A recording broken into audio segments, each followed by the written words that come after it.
Hokej je v našom meste mimoriadne populárny a preto sme sa rozhodli natočiť pre vás skutočnú lahôdku. Ako môžete vidieť za mnou, slovenská hokejová reprezentácia vedená kanadským trénerom Glennom Hanlonom práve zahájila prípravu na majstrovstvá sveta, ktorými o 5 týždňov bude žiť celé Slovensko.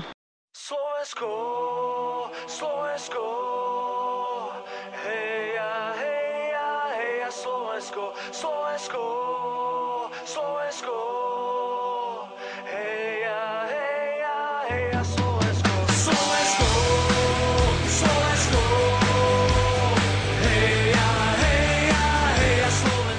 Trenčianska Dukla má už síce tohtoročnú extraligovú sezónu za sebou, no vojaci ľad ešte nerozpustili a dobre urobili. Národný tím plný skúsených hráčov sa tu pustil do náročných tréningov, ktoré by mali Slovensku pomôcť k vytúženému úspechu.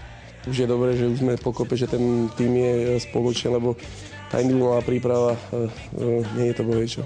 Viacero hráčov zo starej majstrovskej generácie si zrejme na tohtoročnom šampionáte oblečie reprezentačný dres naposledy a medaila by bola pre nich najkrajšou rozlúčkou. Úspech však podmienuje viacero faktorov.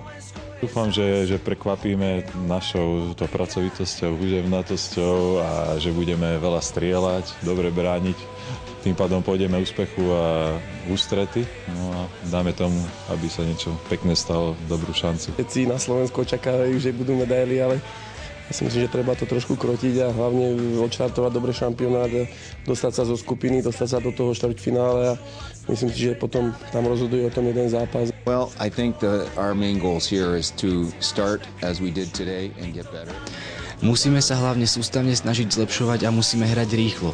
Máme viac hráčov schopných skorovať ako minulý rok, čiže sa pokúsime vytvoriť silnú ofenzívu, ktorá bude vedieť využívať presilovky.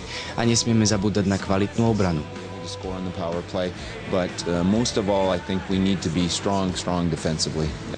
Pred šampionátom nás čaká ešte 8 zápasov. Postupne narazíme na Fínsko, Rakúsko, Švédsko a Bielorusko. Ako je s menami súperov spokojný Glenn Hanlon? This is an interesting question. We didn't pick Finland, Sweden. That was part of the Euro Challenge. To je zaujímavá otázka. Pozrite, Fínsko a Švédsko či Rakúsko sme si nevyberali. Táto voľba bola súčasťou turnaja Euro Challenge. Ale napríklad s Rakúšanmi sa snažíme vybudovať si dobrý hokejový vzťah, aby sme si spolu s chutí zahrali. Ďalej sme veľmi vďační, že našimi supermi budú aj Bielorusi. And the last game we had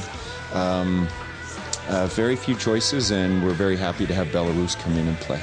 Predaj lístkov na majstrovstvá v Bratislave a Košiciach symbolicky zahájil Miroslav Šatan, ktorý rovnako ako ďalšie osobnosti z KHL a iných európskych líg už začal s prípravou. Vstupenky na naše zápasy sa okamžite vypredali a nás zaujímalo, ako takýto masívny tlak fanúšikov vnímajú hráči. Fanúšikovia nám môžu len pomôcť.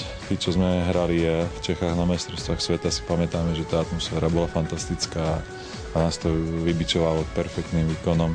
Možno niekoho prekvapím, ale myslím si, že skôr to bude niekedy aj na ťarchu, lebo ten tlak je veľký a musíme sa na to už teraz pripravovať, lebo málo kto to zvládol doma.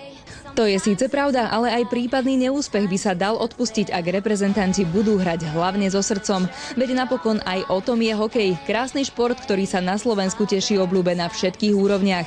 Glenn Hanlon si v Trenčíne náhodne pozrel aj zápas bánovského Il Tigra a jeho výkon ho nenechal chladným. Páčilo sa mi to. Vidieť takú priateľskú atmosféru vždy poteší, pretože mi to pripomenie, že hokej je najmä fajn hra a netreba ho brať smrteľne vážne. Každopádne domáce majstrovstvá sú veľkým lákadlom pre všetkých hráčov. Veľa záleží od vývoja bojov o Stanley Cup v zámorskej NHL. Dúfame však, že reprezentačný výber bude prehliadkou toho najlepšieho, čo slovenský hokej v súčasnosti ponúka.